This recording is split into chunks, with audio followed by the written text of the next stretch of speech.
out in a subordinate position, right? If you look at the structure there. So you could think of doing reconstruction.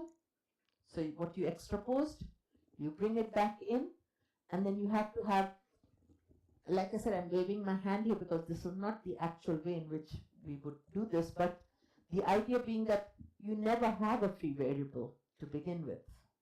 That variable is a bound variable. And whichever way you want to do questions with quantifiers will apply to that. So this is a very nice illustration of the difference between subordinated and sequential scope marking. But now I'm going to, everyone okay with this, with the rough idea? Yeah? Let me go now to the other question. Setting aside, okay, there is a difference between subordinated and sequential. Remember, we had two ways of doing scope marking, direct and indirect dependency. I think sequential scope marking presents real problems for the direct dependency approach, because you're taking two clauses and somehow you have to make it one. And that's hard. That's not at all clear how you would do it. But setting that aside, now I'm going to go back to the basic point, which is, why did we even think of analyzing scope marking as extraction, the equivalent of extraction? And one thing that I would like to suggest is, whenever one looks at things that look similar in, let's say, the basic cases, if your analysis actually separates them, sooner or later chances are you'll find something that doesn't quite work. So there should be hopefully some empirical evidence that can help you decide. And here are three examples that I'll give, three facts that I'll give you that promise to give you a distinction between the two approaches. Okay, so 16a, what do we know about coordinate structure constraints? Those who studied syntax, can you extract out of a coordinate structure? So that would be like saying, what did Mary go shopping and Bill bought, right? What did Mary go shopping and Bill bought? That's just not acceptable. So, but look at this sentence. 16a, what do you think? When will she come and what will she bring? This is completely acceptable, right? So in the direct dependency, you would erase what? That's 16b. And then you would move when and what. Maybe there's a way of doing it, I don't know. But it doesn't look so good to me. But I'm not impartial at this point, right? I have a theory that I believe in, so you guys should be the judge of this. How will it be explained in the theory that I am presenting, the indirect dependency? Basically, what it says is, you have conjunction of questions, right? When will she come and what will she bring? You do if there is a way to combine the two, you take the two questions and you choose the problem, you conjoin each proposition, right? You take a proposition from question 1 and a proposition from question 2 and you conjoin them, you intersect them. So it's a set of propositions such that there's a proposition in question 1 and a proposition in question 2 that it intersects. Once you do that in the lower clause, then it's a simple matter of asking, which of these propositions does Mary think? So just to spell this out, all of the action is here, right? This stays the same.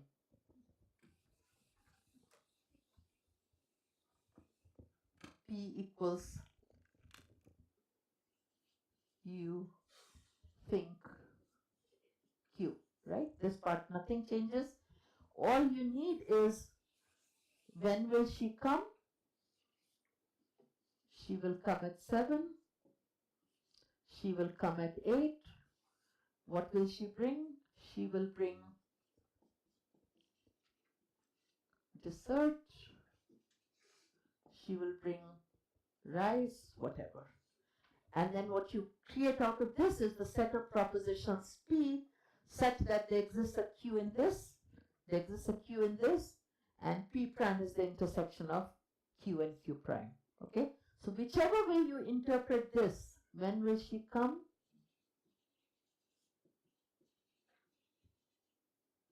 And what will she bring?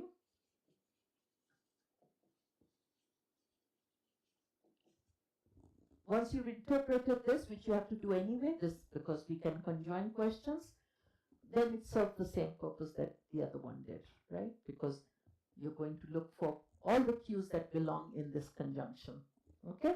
So there isn't a syntactic problem here at all. We don't need syntax to do the job for us.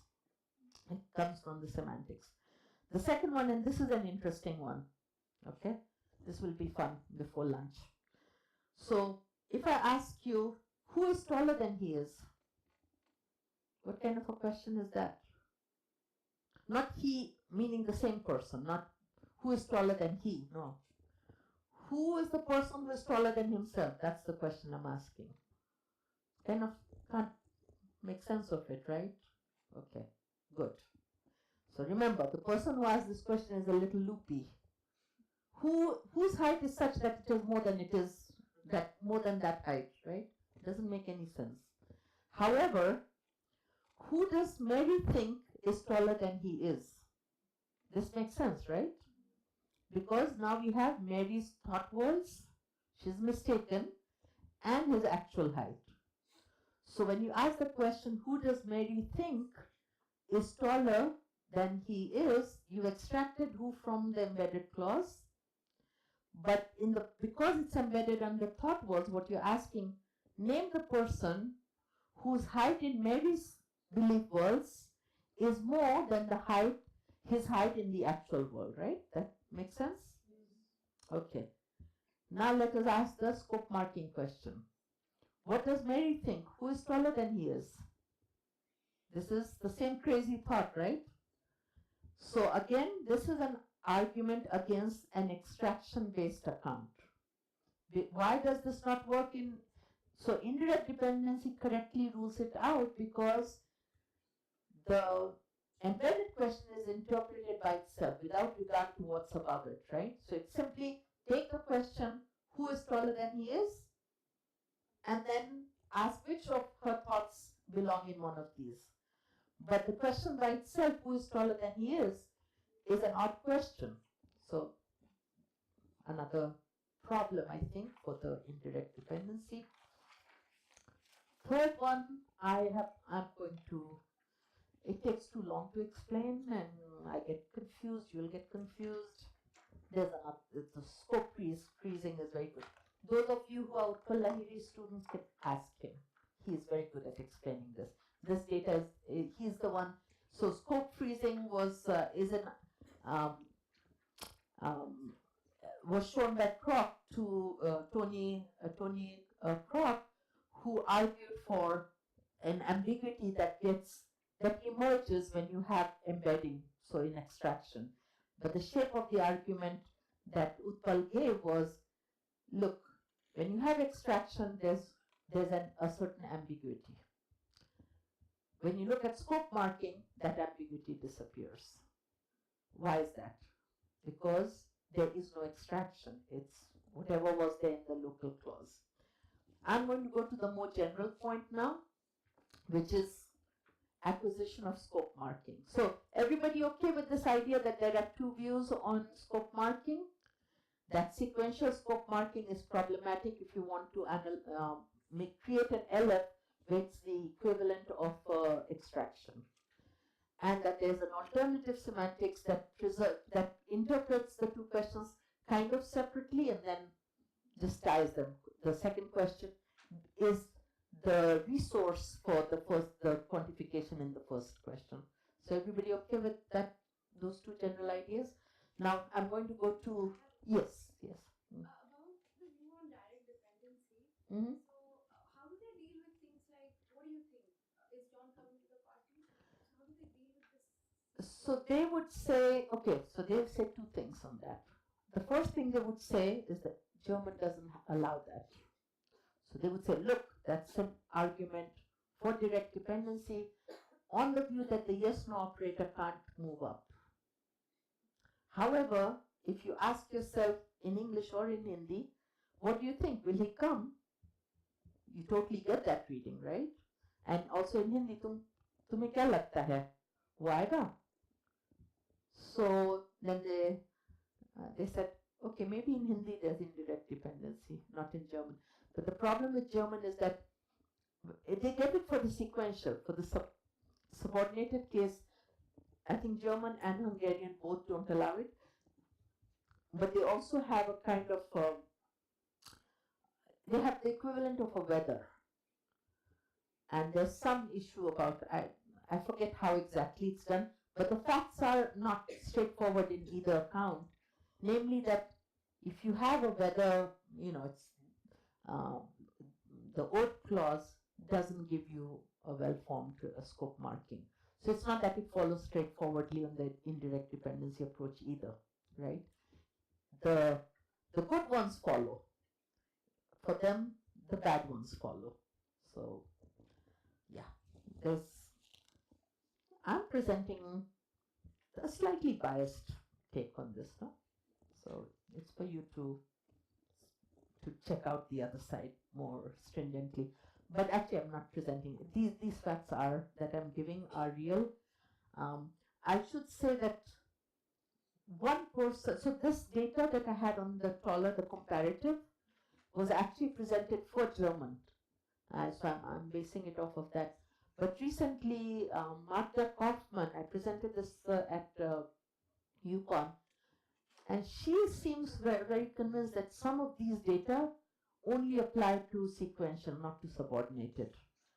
But I went back and I checked Marga Rice and Arnim von Stekov. Both of them look at this comparative case at least, and in the subordinated case. So there's some issue that I would like to go back and check on the data. But so far, for the sequential, there's no doubt that the indirect dependency is needed. So another way to think about it is this.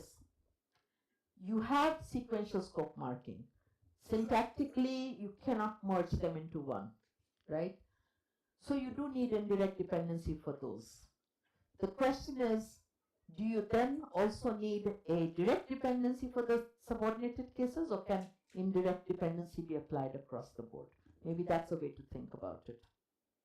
But here's an interesting fact that puzzled people for a while, and it's still puzzling them, it seems. So in many studies, they document the emergence of scope marking in L1. So in child language, scope marking has widely been attested. And also in L2 learning and L3 learning, even when the L1 doesn't have scope marking. That's what they say. So that's the first thing. This is Thornton, and then for French, and then adult Japanese speakers acquisition of English. So neither Japanese apparently has scope marking nor English. This is their take on it. So here's the examples.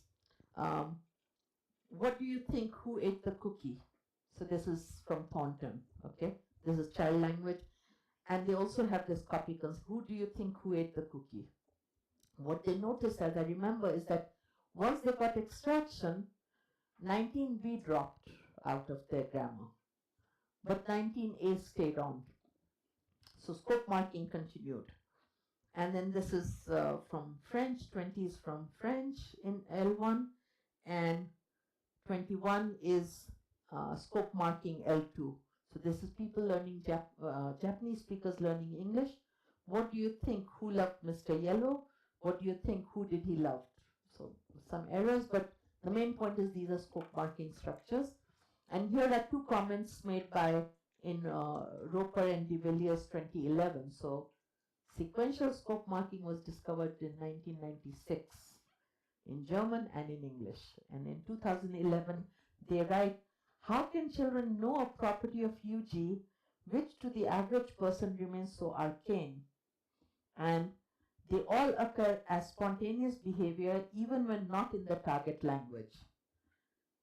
But my point is, give me a target language that does not have scope marking. English has scope marking. It's just used in colloquial English more than in written English. But children don't read. They don't learn from reading. They learn from what's around them. So the fact to me, the fact that it is in every, that it is attested so widely in acquisition is not, there's nothing surprising about it. So I think this is kind of fun, a fun fact. And then interestingly, in addition to English, Japanese also have scope marking. So this is due to Fujimura. The only difference is they use how instead of what. But again, how is also used in many languages to ask propositions. So that's 22 is the example from there to show that Japanese has scope marking. So this is, now what is the connection between sequential scope marking and subordinated scope marking? I'm sort of drawing on Rice's ideas here. So sequential scope marking, what does it involve? It involves the juxtaposition of two questions. One is a restriction on the propositional WH argument of the other, right? If you ask yourself, if you turn the question around, not why do children learn it so early, and ask the question, what would it take for them to not learn scope marking? Because on this view that I'm presenting, okay, wait, sorry, let me back off a little bit. So diachronically, some languages develop a subordinated version. So it is true that not all languages have the kind of subordinated scope marking that Hindi and German have.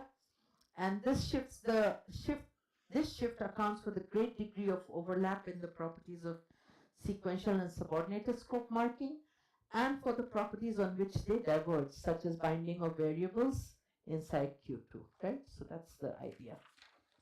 So going back to acquisition of scope marking is expected if input is taken to be sequential scope marking.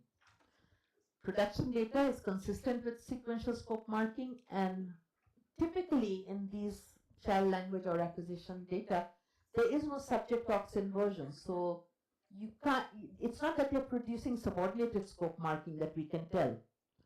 They're really producing sequential scope marking, which is, let's say, is a universal. And what is needed for the acquisition of scope marking in indirect dependency?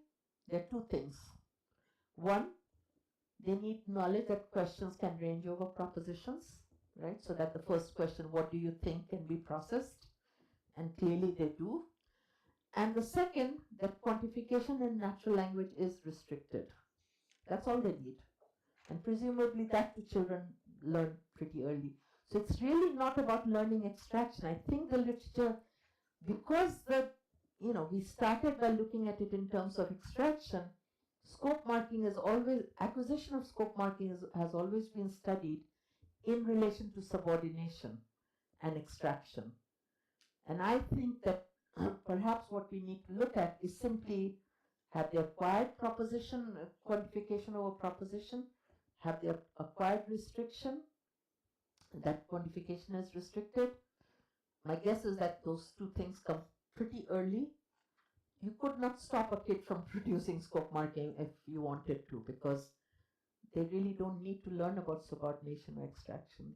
That's all they need. So that's my my take on this. I think it's kind of interesting.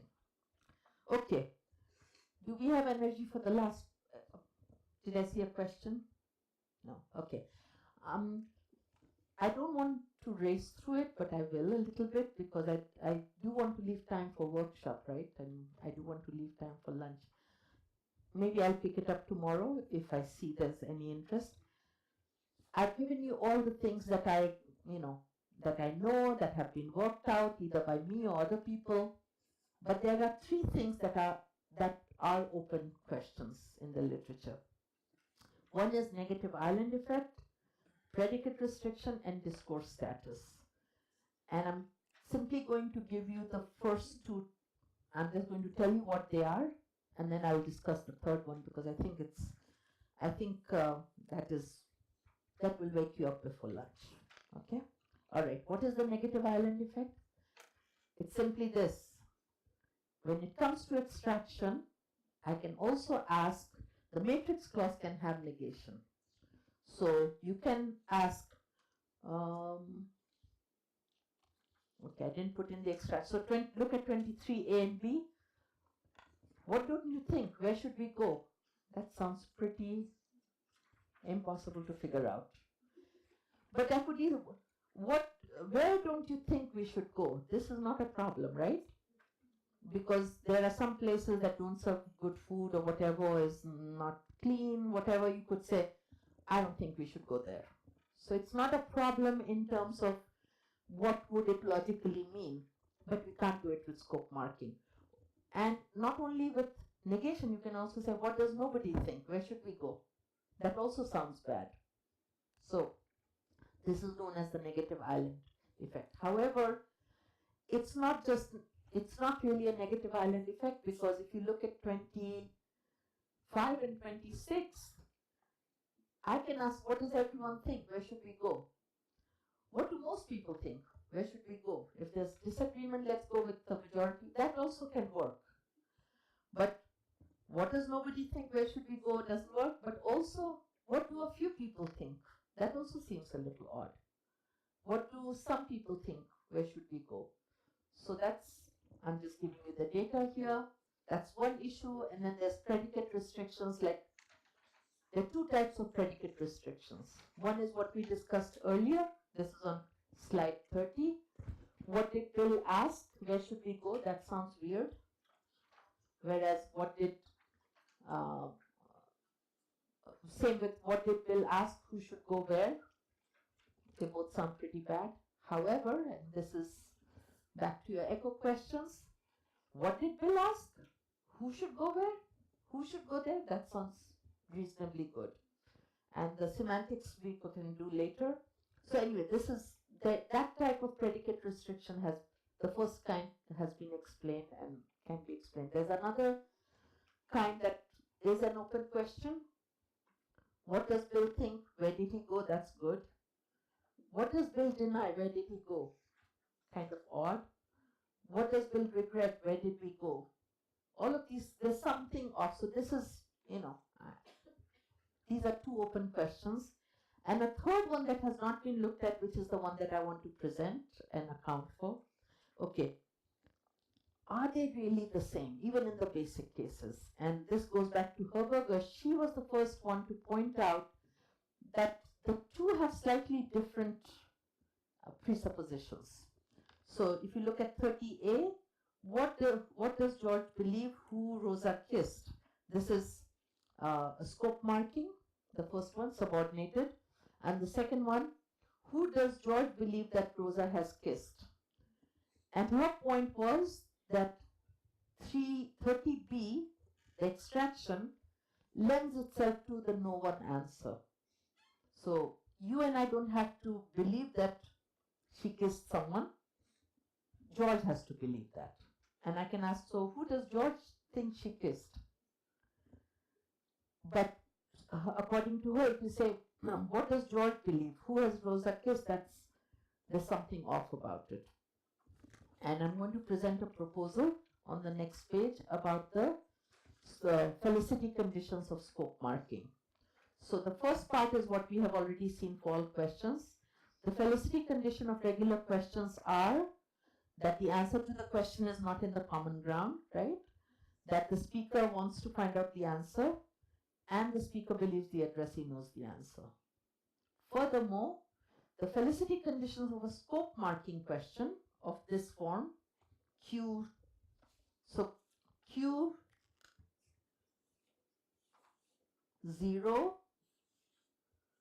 Q1, Q2, okay? And staying away from whether it's sequential or scope marking, just Q1, Q2 is the following.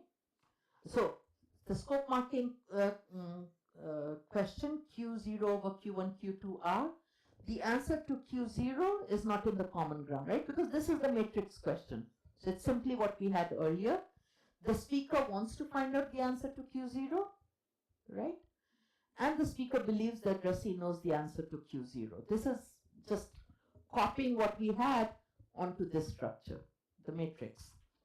Additionally, Q0 presupposes the following, that there exists some let's call it just Q2 for present purposes, such that the answer to Q2 is not in the common ground. So this, we don't know. Remember, this is something this is an embedded or a second question. So this answer is not in the common ground. And the speaker and the addressee both want to know Q2, the answer to Q2. And third thing, the answer to Q0 can help settle this. So this is slightly different from saying the answer to Q0 is the answer to Q2. No. By figuring out the answer to Q0, we can figure out the answer to Q2. And I'm going to give you the cases where that show this. Okay. Let me think which one would be the best use of our time. Okay. So basically, I want to derive the negative island and the predicate restrictions from this, but I'm going to go to slide 37. Okay. So this is basically the question. So the idea is, if I ask, where should we go? That's what we are all interested in. And then we say, what does he think? What does Avinash think? Where should we go? In some sense, we're giving him the authority, right? He is someone whose views matter. Maybe he's the local expert. Maybe he's the one who's decides, who's in charge of this. But there's some sense in which he's the authority, right? So his views matter. Similarly, everyone, majority rules. We live in a democratic country. So that is what we are doing when we are asking a scope marking structure. We are a construct question. We are really interested. The main point of the question is Q2. Q1, the role of the matrix is really a way of settling that. The subject of Q1 is some kind of authority. Of course, the negative island predicate restrictions will follow from that. But this is the question I want to pose. What if it is the second person, addressee? What do you think? We're always asking this, right? That's the most natural kind of scope marking construction. Sounds like there's some mismatch here, but I think in fact it is really interesting. So the question is this: if I say, what do you think, where should we go? Is it the same as asking, where should we go? Because where should we go? I'm asking the addressee. Addressee knows the answer, where we should go. And here I'm saying addressee's thoughts are going to settle where should we go. So, what's the difference? But here's the difference. Look at context 1 on slide 37. Assume that, do people still wear watches? Some do, mostly, but let's say the phone, don't have a phone. Mary doesn't know the time, right? And there's a passerby, she asks, excuse me, what time is it? This is completely fine, right? But now you say, excuse me, what do you think? What's the time? There's something really odd about it, right? Okay, let's look at the felicity conditions that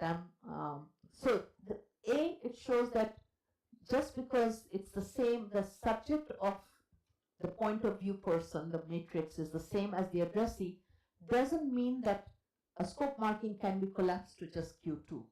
Okay? And this is an example. And what does it violate? In the felicity conditions, remember the speaker and the addressee should both be interested in the answer. In this case, the addressee couldn't care less, like we don't know what it is. So the excuse me is a way of showing that there's no collusion, no implicit understanding. And now we look at the second two cases. So notice that you couldn't do extraction either very easily, right? You don't say, excuse me, what do you think is the time? Is also a bit odd. So that's all this is showing, is that you can't, this is not equivalent to this, right? That's what that is showing. But context 2 and context 3, I think, are very interesting. So context 2, John is in the library waiting for the reference librarian to come back from lunch. He goes to the person at the circulation desk and he can ask the extraction question, right? When do you think the reference librarian will come back from lunch? Because, they work in the same place. But he can't say, what do you think? When will the reference librarian come back? So the circulation guy is busy with his own things, right? You go up to him and you say, so what do you think? right? So this is quite interesting, but it's a pretty sharp difference. And this is because the it is not a shared quest for Q2. But context 3, I think one can make it work. So you're at the bus stop, you're waiting, both people are, and it's obvious that you're waiting and the bus is delayed. And now you can, of course, say how much longer do you think it will be, or when do you think the next bus will come? But you can also say, so what do you think? How much longer will it be? And it becomes okay because you're both, the context makes it clear that you're both on the same quest. Wouldn't it be the same for that sentence which you found as odd? Excuse me, what do you think is the time? If both the people do not have watches with them, and Yeah, if they're sitting around, yeah, then it would work. So again, so I think what is crucial is that this is a joint. In a standard question, it's all about speaker not knowing and hearer knowing. And that translates into the extraction case, right? Because in the normal case, it's just that there's an embedding involved. But the scope marking is really about the embedded clause. It's not about the main clause. The main clause is the point of view. It's an important point of view, a relevant point of view towards resolving Q2. So that's one piece of it, but the second piece of it is that it's got to include both the hearer and the speaker and the hearer, which I think need not have been the case.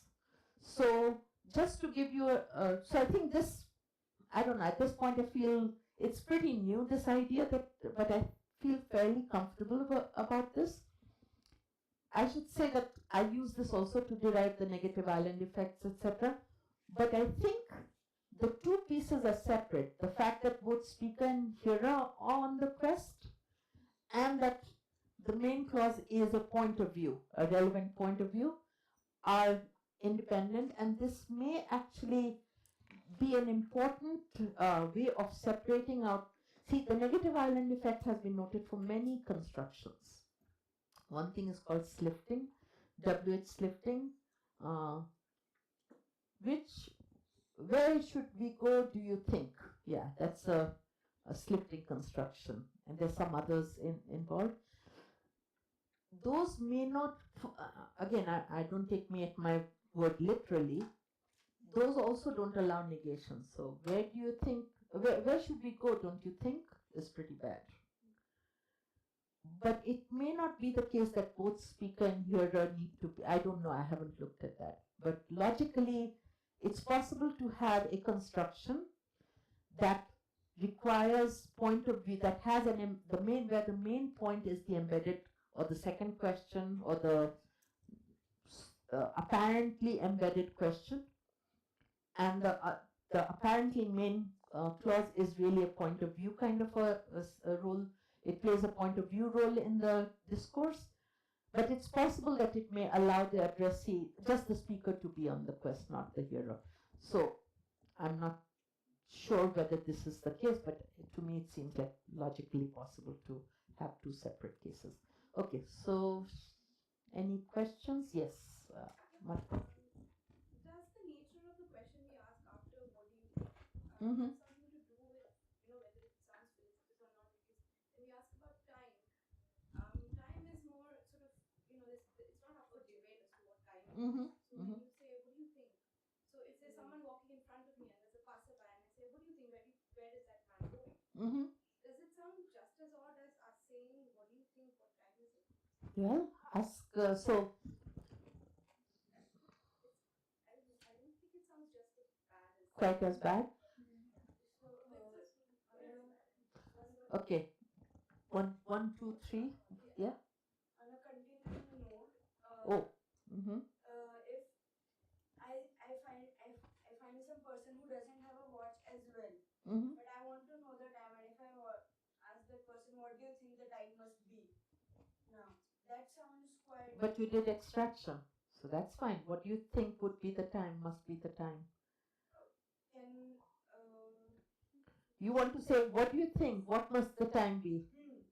That's different, right? So, okay, let me get all the and your point was? So initially when we were discussing 37, Uh-huh. extraction Mm-hmm. which I think is the reason what the answer is saying, Mm-hmm. because when you talk about thinking, it's sort of something subjective as opposed to time, which is objective. Okay. That's why the Okay. extraction sounds bad.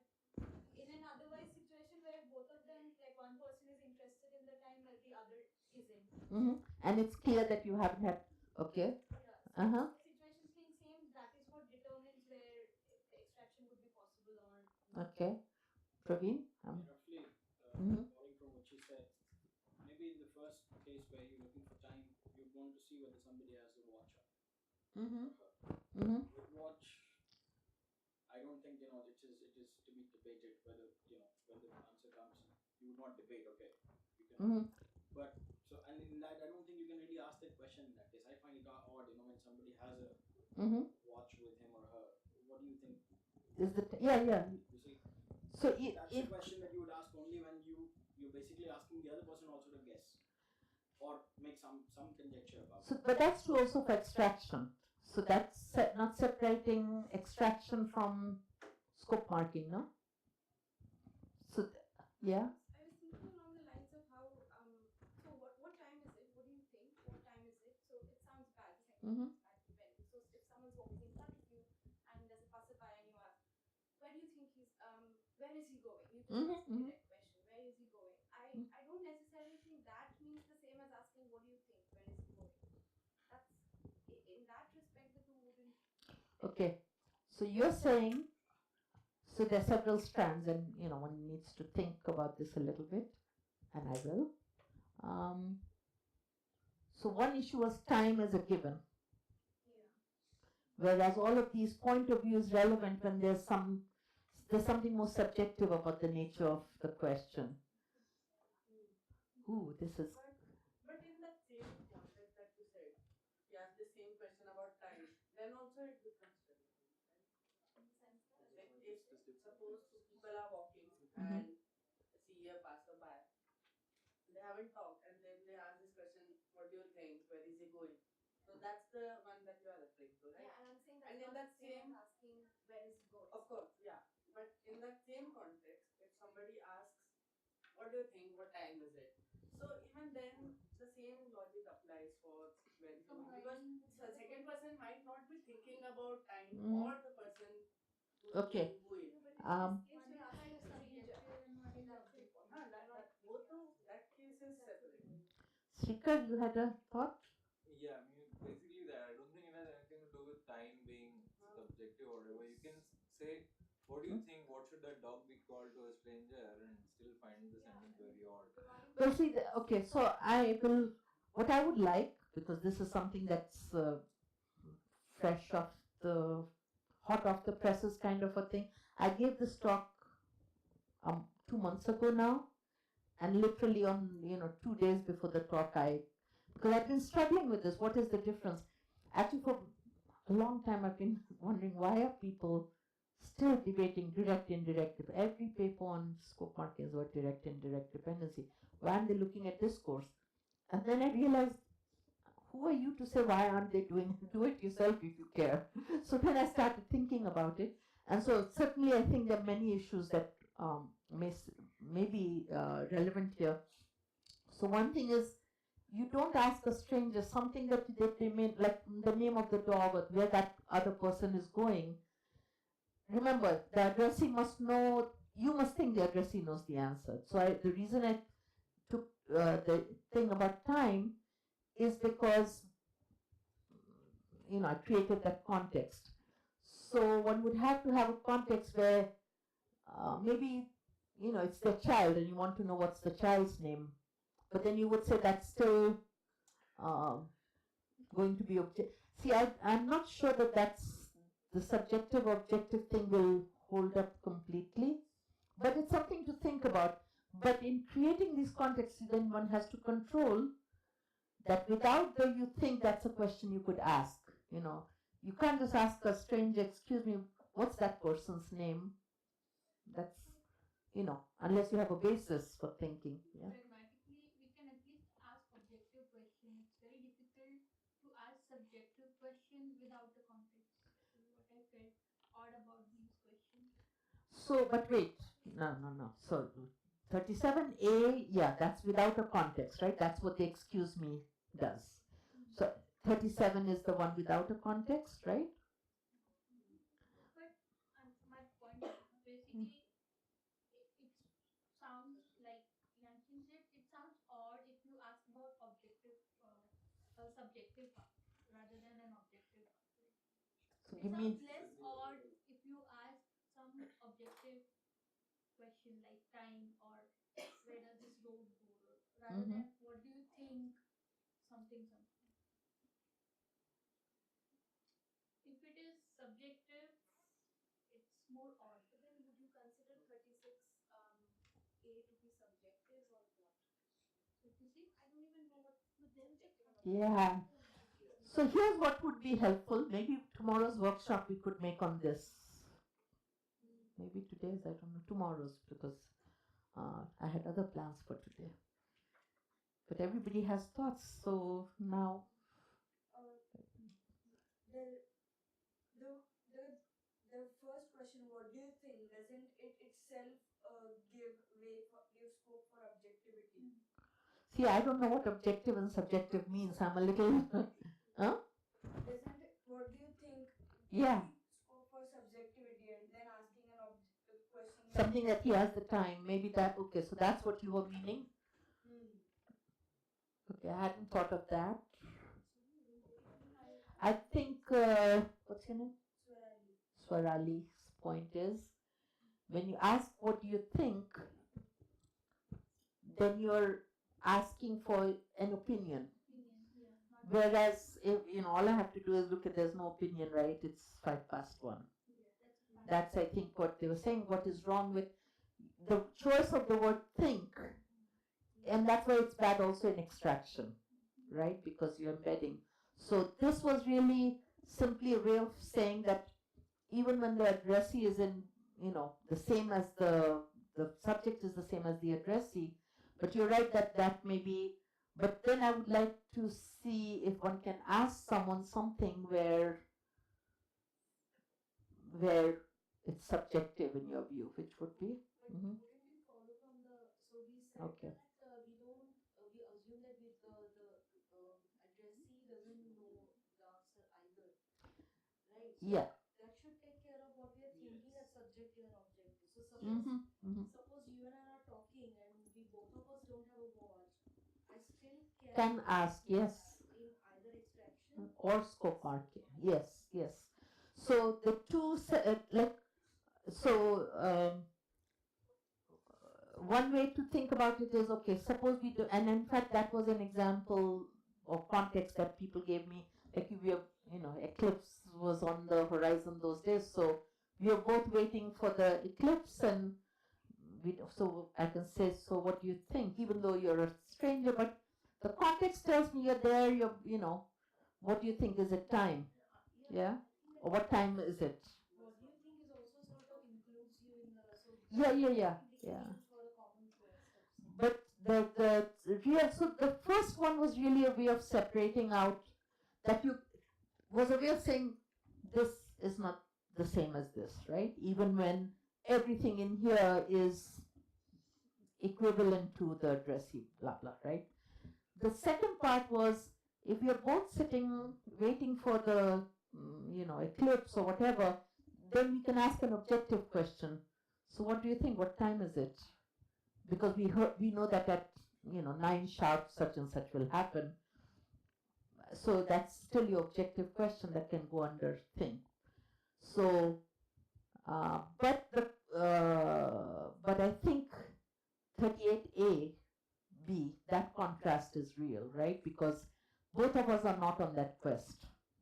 Again, there also, it's in that sense, it may not be subjective, right? That the person can answer, the reference librarian comes back from lunch at 12:30 sharp, right? It's so, but I can ask the person, when do you think she'll come back? And he can give me so I don't know, maybe subjective, objective may be a factor in thinking. I'm not sure I can, but you can think about this more.